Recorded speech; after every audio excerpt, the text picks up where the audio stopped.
Dr. Carax pressed their scaled fingers against the observation window, watching the elderly human female settle into what their research identified as a rocking chair. The anthropologist's career, once brilliant, now hung by a thread after their controversial paper suggesting that Earth's inferior species might hold unexpected scientific value. This observation session was their last chance before the Galactic Academic Council revoked their research privileges entirely. Once upon a time, the grandmother began, opening a weathered book before her granddaughter. There was a little girl who lived near the woods. Carax's neural pattern analyzer hummed quietly, its holographic display showing the expected markers for human social bonding and knowledge transfer. But as the story of Little Red Riding Hood unfolded, something unexpected began happening. The analyzer's patterns shifted, forming configurations Carax had seen only once before, in ancient military archives. Little Red Riding Hood took the path through the woods. The grandmother continued, her voice warm and gentle. Carax's four hearts began beating faster as the analyzer overlaid the story's structure with battle formations from the Third Arcturus campaign. The path the girl took matched exactly with the infiltration route that had led to the campaign's decisive victory. The wolf's positioning, its dialogue with Red Riding Hood, they aligned perfectly with documented guerrilla warfare techniques. The woodcutter's arrival corresponded to tactical reinforcement protocols, so sophisticated that most modern military AIs still struggled to implement them effectively. Carax's hands trembled as they added marker after marker to their research notes. The story continued, and with each development, more patterns emerged. The grandmother's house became a fortress layout. The wolf's deception illustrated advanced infiltration tactics. The final confrontation demonstrated close-quarters combat strategies that had won wars. But it wasn't just the tactical elements that stunned Carax. It was the efficiency of transmission. The story's structure ensured that even a child could remember these complex military principles without realizing they were learning them. It was, in essence, a perfect encoding system hiding in plain sight. Later that day, standing before the Galactic Academic Council, Carax tried to maintain their composure as derisive laughter echoed through the chamber. "You expect us to believe?" Council member Zix wheezed, their bioluminescent patches flashing with amusement. "That humans have embedded advanced military strategies in their offspring's entertainment." Carax projected their analyzer's results onto the chamber's main display. The patterns are undeniable. The story's structure matches the Arcturus formations with 99.7% accuracy. This can't be coincidence. Nonsense, another council member chittered. Next, you'll tell us the Three Little Pigs contains architectural defense principles. Carax's membranes flushed. Actually, enough. The High Counselor's voice boomed through the chamber. Dr. Carax, your research privileges are hereby suspended. Your obvious deterioration of logical facilities. I'll speak for the human perspective, if I may. The voice cut through the chamber like a blade. Carax turned to see a human female standing in the observer's gallery. Compact, efficient-looking, wearing the simple gray suit of a diplomatic advisor. Her presence itself was unusual. Humans rarely attended council sessions. Sarah Chen, she introduced herself, descending to the chamber floor. Earth Military Historical Division. She smiled, but Carax noticed it didn't reach her eyes. Dr. Carax's findings are interesting. This is highly irregular, the High Counselor protested. So is discovering military strategies in bedtime stories, Chen replied smoothly. But then again, humanity has always been rather irregular, hasn't it? Dr. Carax, I'd like to discuss your research further. Privately. Later, in a quiet corner of the station's arboretum, Chen studied Carax with an intensity that made their scales ripple. You've stumbled onto something larger than you realize, she said finally. Those stories, they're not just carrying military knowledge. They're carrying something far more important. What could be more important than hidden tactical databases? Carax asked. Chen's smile turned grim. The knowledge of why we needed to hide them in the first place. She handed Carax a small data crystal. If you want to know more, meet me at these coordinates in 12 hours. And Dr. Krax, her voice hardened, don't share your findings with anyone else.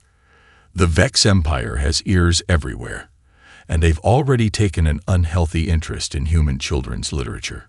As Chen walked away, Krax clutched the crystal, their career's disgrace forgotten in the face of a much larger mystery. They had thought they were studying human culture. Instead, they had stumbled upon what might be the greatest military secret in the galaxy, one that had been hiding in plain sight, passed down from grandmother to child, waiting to be discovered. And somewhere in the darkness between stars, something was stirring, awakened by the first whispers of a story that had kept it sleeping for a very, very long time. The interrogation chamber's recording played on repeat as Krax and Sarah Chen watched from the secure observation room. On the screen, a Vex intelligence officer faced a captured human storyteller, a kindly-looking woman in her 60s who had been teaching kindergarten for 3 decades. "Tell me again about the gingerbread man," the Vex officer demanded, his crystalline features reflecting the harsh light. The teacher smiled gently. "Would you like to hear it with the voices? Children love the voices." "Proceed." The woman's voice took on a sing-song quality. "Run, run, as fast as you can. You can't catch me. I'm the gingerbread man." The recording showed the Vex officer's crystalline structure beginning to vibrate oddly. By the 3rd repetition of the story, fracture lines appeared across his surface. By the 5th, he collapsed into glittering dust. "That's the 7th Vex interrogator this month," Sarah said, stopping the playback. "They can't seem to handle extended exposure to our stories. The question is, why?" Krax's analytical tentacles writhed with excitement. The neural patterns in her telling. They're not just carrying military data. There's something else, something that interfaces directly with consciousness itself. The stories are like viruses, but instead of attacking organic or digital systems, they attack reality. Sarah finished. "Follow me. There's something you need to see." They took a series of increasingly secure elevators deep beneath the Earth's surface. The final door opened into a vast chamber that made Krax's sensory organs pulse with disbelief. The walls were covered in ancient carvings, nursery rhymes, and fairy tales written in scripts that predated known human civilization. "Welcome to the archive," Sarah said, "humanity's oldest library and best-kept secret. These stories didn't start with us, Dr. Krax. We're just their current caretakers." Krax moved closer to the walls, their analyzer whirring. "These patterns, they're quantum-locked. The stories aren't just written here. They're literally holding reality together at the subatomic level." A distant explosion rocked the chamber. Sarah's communication device crackled to life. "Multiple Vex infiltration teams detected. They followed you." Sarah drew a weapon that looked suspiciously like it was made of gingerbread. "They've been trying to reach the archive for centuries. Ready to see why we tell our children to hide and seek, Doctor." The first Vex team breached the outer door just as Sarah began implementing what she called Mother Goose Protocol Alpha. She moved through the chamber singing nursery rhymes, each verse activating different defense systems that seemed to operate on principles Krax's scientific training insisted were impossible. "Ring around the rosy," Sarah called out, and a circular force field expanded outward, reducing a squad of Vex to component atoms. Pocket full of posies, the scattered atoms transformed into flowering vines that wrapped around more advancing Vex troops. Krax watched in amazement as Sarah continued using children's verses as combat commands, each rhyme unlocking weapons that seemed to operate on the threshold between technology and magic. The Vex, despite their advanced quantum weaponry, couldn't seem to maintain tactical coherence in the face of defenses based on nursery rhymes. The stories aren't just containing information, Krax realized aloud, their analyzer catching up with events. They're keys to something. Something old. Something that predates both our species. "Now you're getting it," Sarah grinned, ducking energy fire. "Humanity didn't create these stories. We inherited them, along with the responsibility of keeping them safe until they're needed again. A final Vex team burst through the inner doors, led by a commander whose crystalline form towered over his troops. "Your primitive tales cannot stop evolution," he announced. "The next stage of consciousness beckons, and we will." Humpty Dumpty sat on a wall. Sarah interrupted, her voice taking on that same powerful sing-song quality as the kindergarten teacher's. The Vex commander's crystalline form began to vibrate. Humpty Dumpty had a great fall. Fracture lines appeared across the entire Vex squad. All the king's horses and all the king's men. The commander raised his weapon, but his arm was already crumbling. Couldn't put Humpty together again. The entire Vex force shattered, their remains scattering across the archive floor like diamond dust. In the sudden silence, Carax's analyzer displayed one final pattern, a structure so complex it could only be viewed in 4 dimensions. "These aren't just stories," they whispered. "They're quarantine protocols." The question isn't why humanity hid military tactics in children's tales. The question is, what were they trying to keep contained? Deep in the archive, a wall of ancient text began to glow, and a story no one had told for 10,000 years began to wake up. The colony of New Eden wasn't supposed to survive the Vex assault. Their planetary defense systems were outdated, their military forces minimal. But as Carax and Sarah watched the tactical display from Earth Command, the impossible was happening. "Ring around the rosy, a pocket full of posies," chanted the colony's children in their underground shelter. Above them, their planetary defense grid shifted into a perfect circle, creating a shield pattern that somehow deflected every Vex weapon. "It's not just deflecting their attacks," Carax observed, tentacles twitching with excitement. "The defense pattern is evolving. Every time the Vex adapt their strategy, the shield, it's as if it's completing the next verse of the rhyme automatically." Sarah nodded grimly. "That's why we're heading there now." New Eden wasn't random. Something in their defense system activated ancient protocols we didn't even know existed. We need to find out what triggered it. Their transport ship cut through hyperspace, but Carax noticed they weren't heading directly to New Eden. Instead, Sarah input coordinates that took them deep beneath Earth's surface, to a location that didn't exist on any official maps. The hidden library was vast, its walls covered in carvings that made Carax's analyzer spark with overload warnings. Nursery rhymes, fairy tales, and children's songs were etched into the stone in scripts that predated known human civilization. But these weren't just stories. They were technical schematics, military protocols, and something else. Something older. "The patterns," Carax whispered, their scientific minds struggling to process what they were seeing. "They're not just mathematical. They're living somehow, growing." Down came the rain and washed the spider out. A mechanical voice echoed through the chamber. Carax spun to see a Vex infiltration team materializing from quantum shadows, their crystalline forms glowing with deadly intent. How did they find this place? Sarah yanked Carax behind a pillar as energy weapons scared the ancient walls. The library's protected by every security measure Earth has. They'd followed the stories. Carax realized, their analyzer picking up familiar patterns. The same way I did. The rhymes. They leave quantum traces, like breadcrumbs. Sarah pulled out her neural interface device. "Then let's give them a story they won't forget. Do you know hide and seek, Doctor?"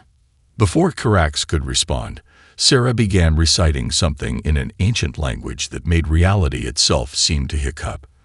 The library's shadows deepened, shifted, became almost liquid. The Vex troops' sensors went wild as their targets seemed to multiply, divide, exist in multiple spaces simultaneously. "Ready or not, here we come," Sarah whispered, and the shadows attacked.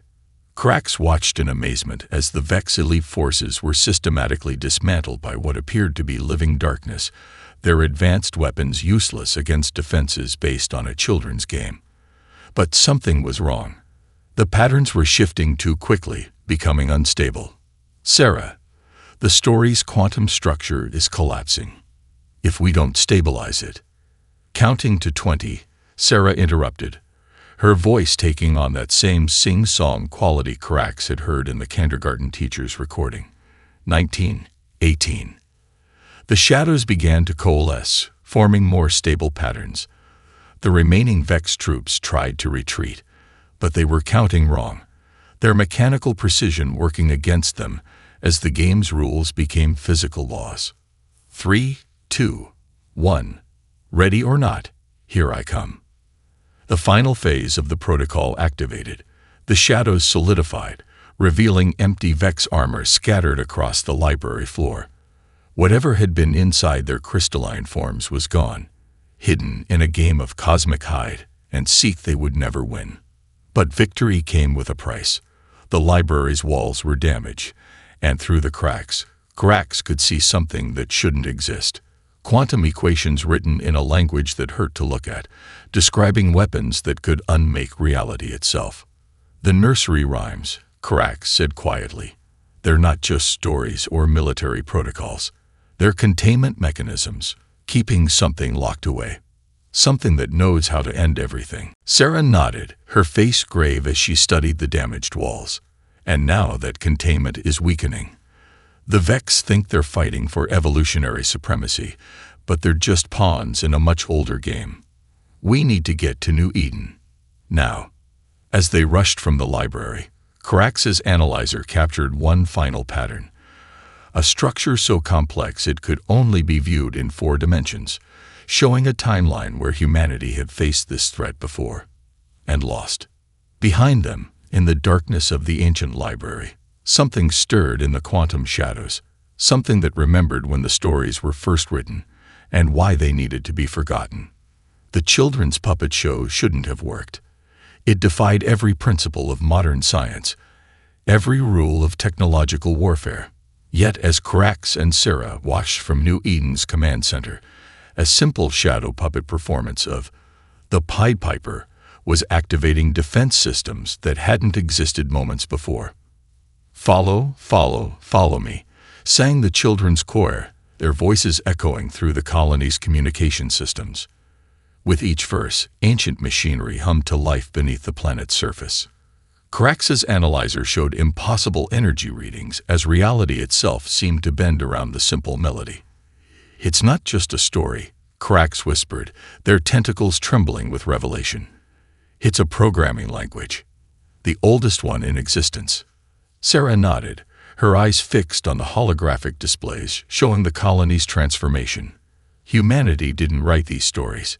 We inherited them, encoded them in forms we could remember across dark ages and catastrophes.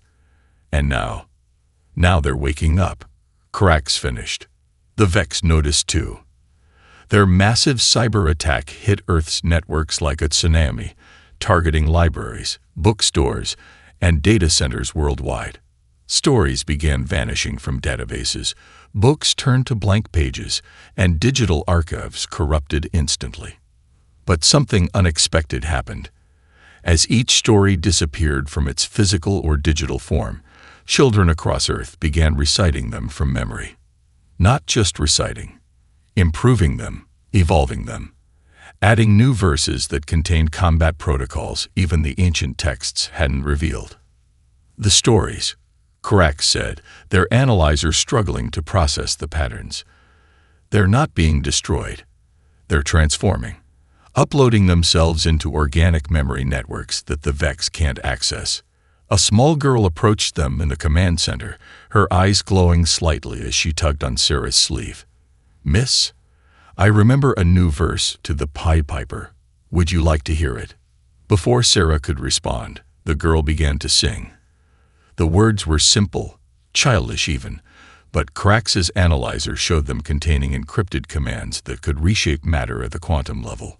The colony's defenses shifted again, becoming something that existed partially outside normal spacetime. "It's beautiful," Carax breathed, watching the new defense patterns emerge.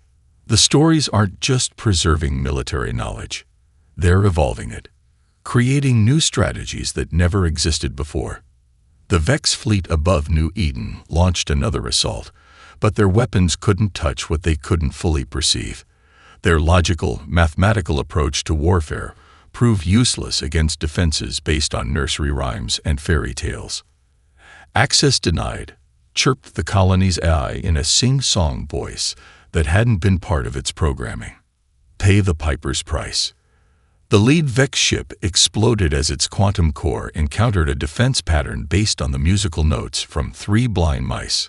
The rest of the fleet retreated in disarray, their tactical computers unable to process warfare conducted through children's stories.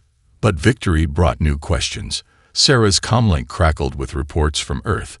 The stories weren't just defending humanity anymore. They were spreading, changing, becoming something new.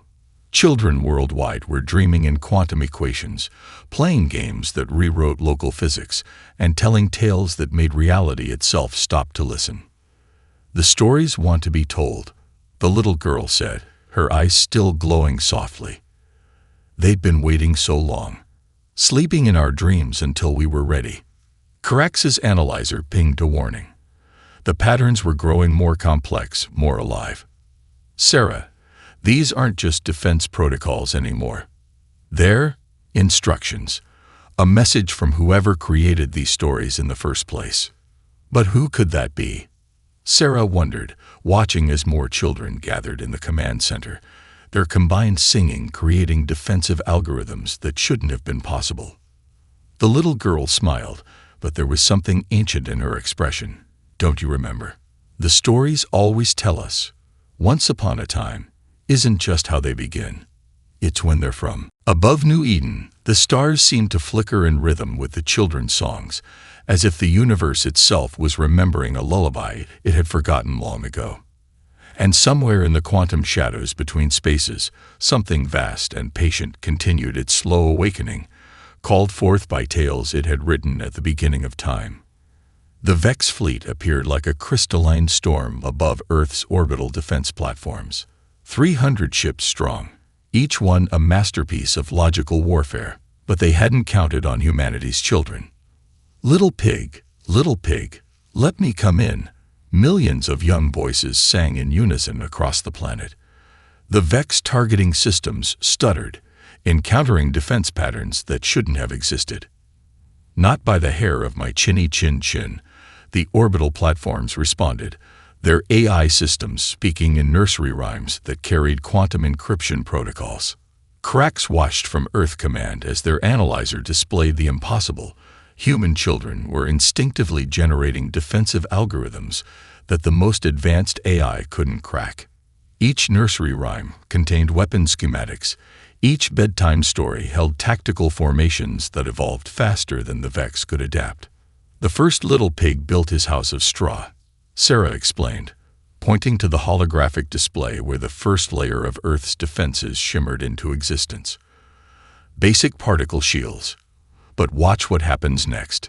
The Vex fleet's initial barrage was devastating, but as their weapons destroyed the first defense layer, something unexpected occurred.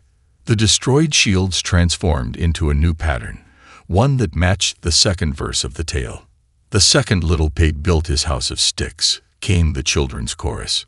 Quantum-entangled energy beams formed a lattice around Earth, each intersection pulsing with possibilities borrowed from parallel universes. "The stories," Carax whispered, their tentacles writhing with scientific excitement. "They're not just containing military knowledge. They're teaching us how to evolve our defenses in real time." A Vex transmission cut through their communications. "Your primitive narratives cannot defeat mathematical perfection. We have generated our own stories, optimized for maximum tactical efficiency." The Vex counterattack came in the form of AI-generated narratives, clinical and precise. But something went wrong. Their artificial stories, lacking the organic chaos of human imagination, couldn't interface with the quantum mechanics that the children's tales had awakened. "Then I'll huff and I'll puff," the Vex commander transmitted. "That's not how the story goes," interrupted a small voice. 6-year-old Emily Chen, Sarah's niece, stood in the command center, her eyes glowing with ancient knowledge. "You're telling it wrong." The third layer of Earth's defenses activated, the brick house of the third little pig. But this was no simple fortress. It was a defense system that predated humanity itself, one that had been hidden in plain sight within a simple children's story. Humpty Dumpty was a quantum encryption key. Cracks realized, their analyzer finally understanding. The Three Little Pigs is actually a manual for building progressively more advanced planetary shields. Every nursery rhyme, every bedtime story, is a key to unlocking different pieces of humanity's forgotten heritage. Sarah finished. But the Vex don't understand why the stories work. They can't comprehend that the point isn't the protection. It's the act of sharing the tale itself. The Vex fleet launched their final assault, only to find their weapons absorbed by defense systems that operated on principles of narrative causality rather than physics. Their logical minds couldn't adapt to warfare that followed story logic instead of mathematical proofs. But victory came with a price.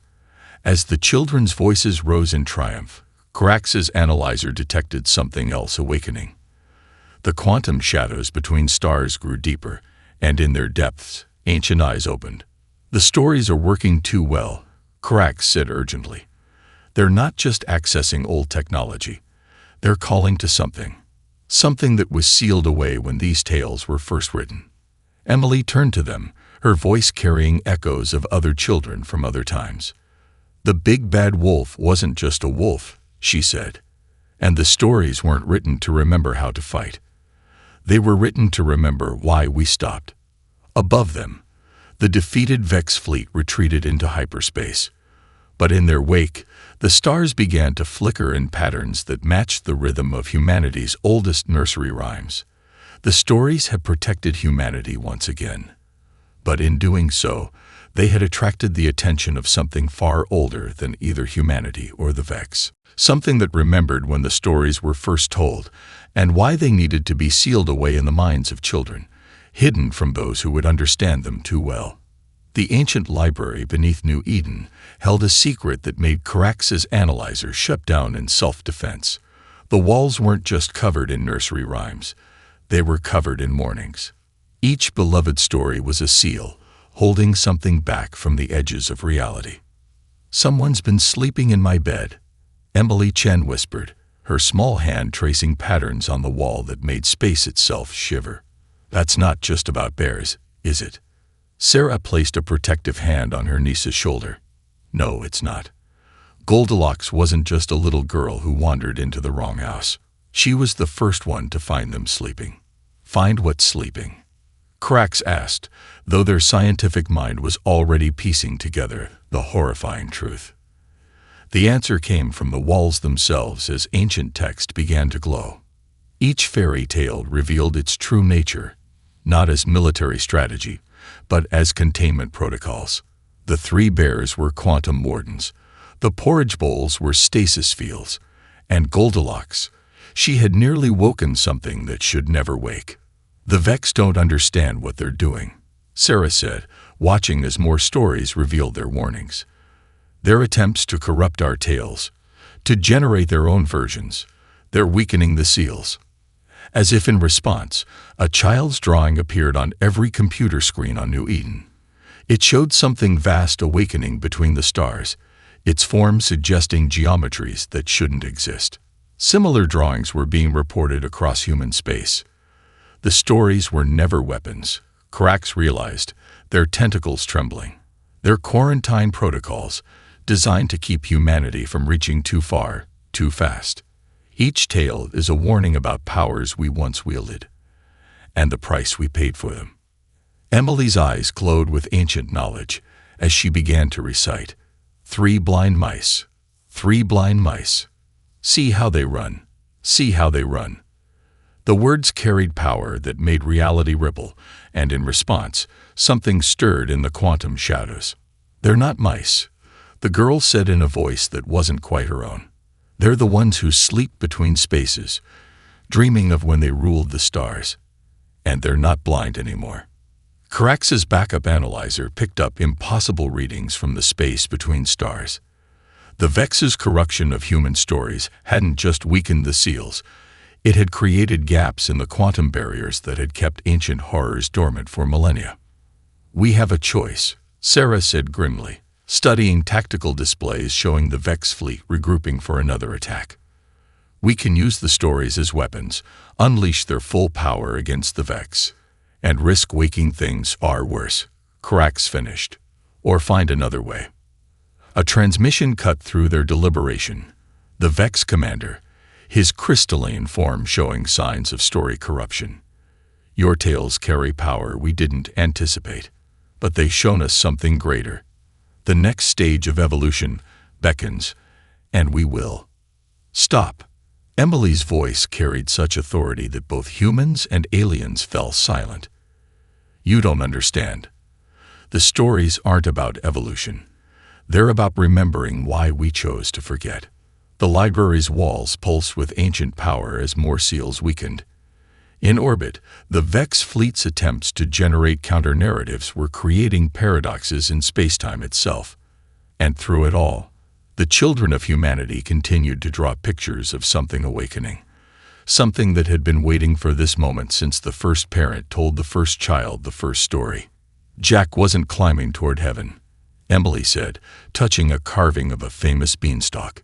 "He was climbing away from what lived beneath. The giant wasn't the monster.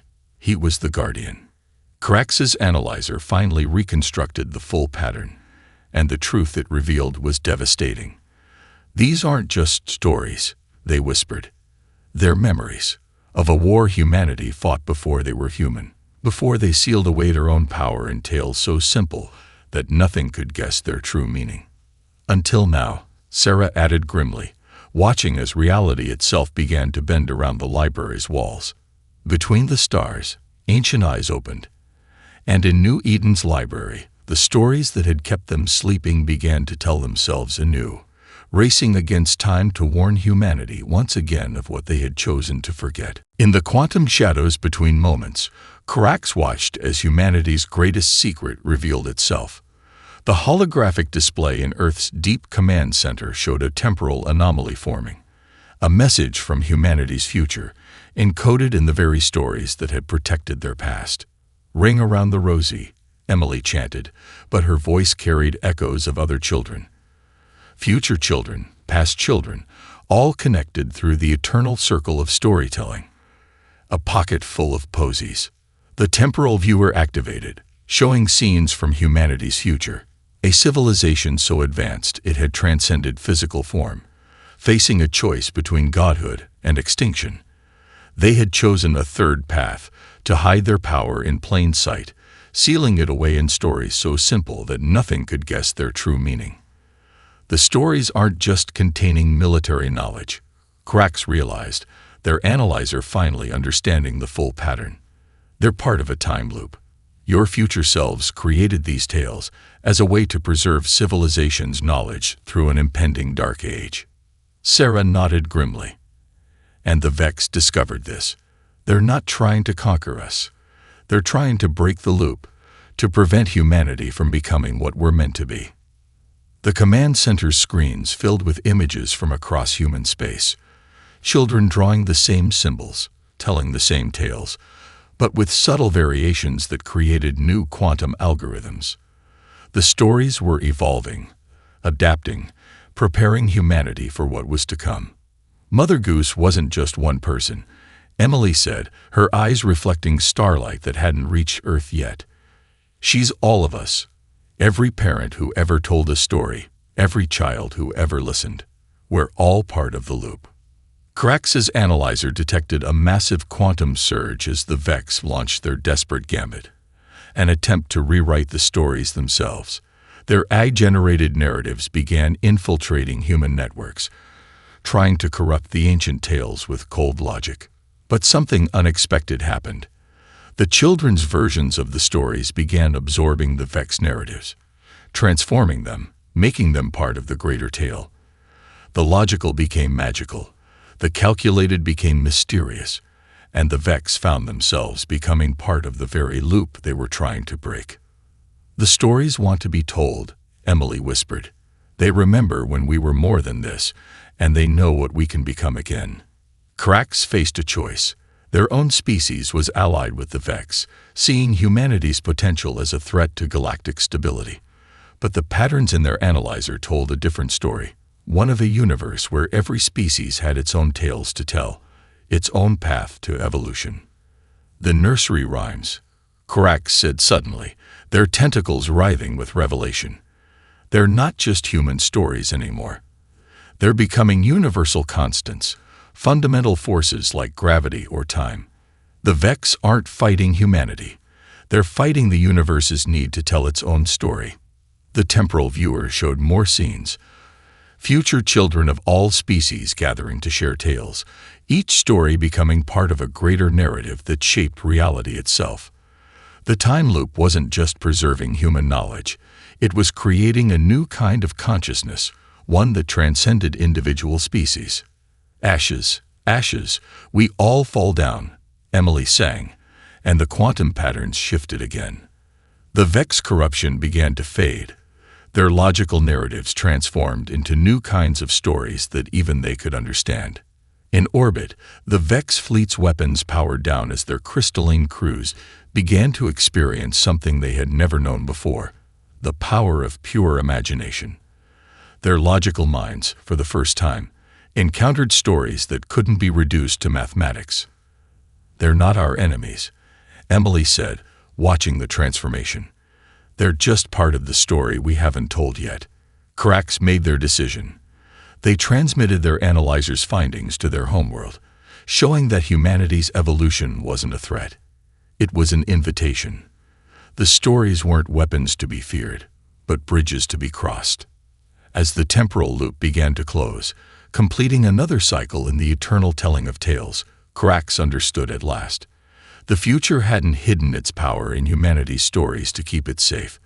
They had hidden it there to keep it alive, growing, evolving with each new voice that joined the endless chain of storytellers. And somewhere in the quantum shadows, something vast and patient smiled, knowing that its own tale was about to begin. The quantum shadows between stars had grown eyes, and those eyes were opening.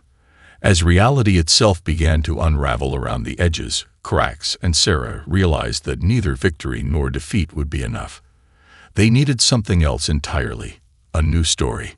The old tales were never meant to last forever, Emily said, her voice carrying echoes of future wisdom. They were just holding patterns until we were ready to write the next chapter.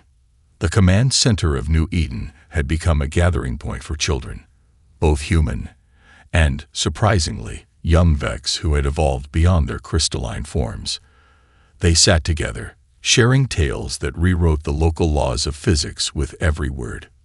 The stories aren't just protecting us anymore, Korax observed, their analyzer showing impossible patterns of quantum entanglement between the young storytellers. They're becoming something new, something that neither humanity nor the Vex imagined. Sarah watched as her niece taught a young Vex the real meaning of twinkle, twinkle, little star, not just a lullaby, but a navigation protocol for traveling through quantum realms. They're not fighting anymore. They're collaborating. The ancient horrors stirring in the void posed a threat to all conscious life, not just humanity. The Vex's attempt to break the time loop had weakened the wrong seals, awakening things that should have slept forever. But in doing so, they had also created an opportunity. Once upon a time, Emily began, but this story was different. It contained elements of Vex crystal code, alien mathematics, and human imagination all woven together. The other children joined in, each adding their own cultural elements to the tale. Korax's analyzer showed something unprecedented. The new story was actually rewriting history, not through force or paradox, but through the power of shared narrative.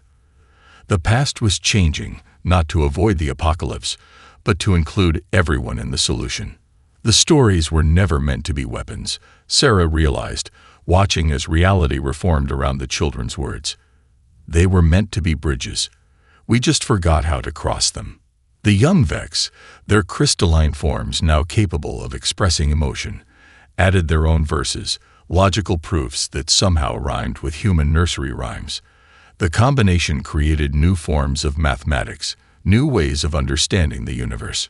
In orbit, the quantum shadows began to retreat, not banished but transformed. The ancient horrors weren't being sealed away again.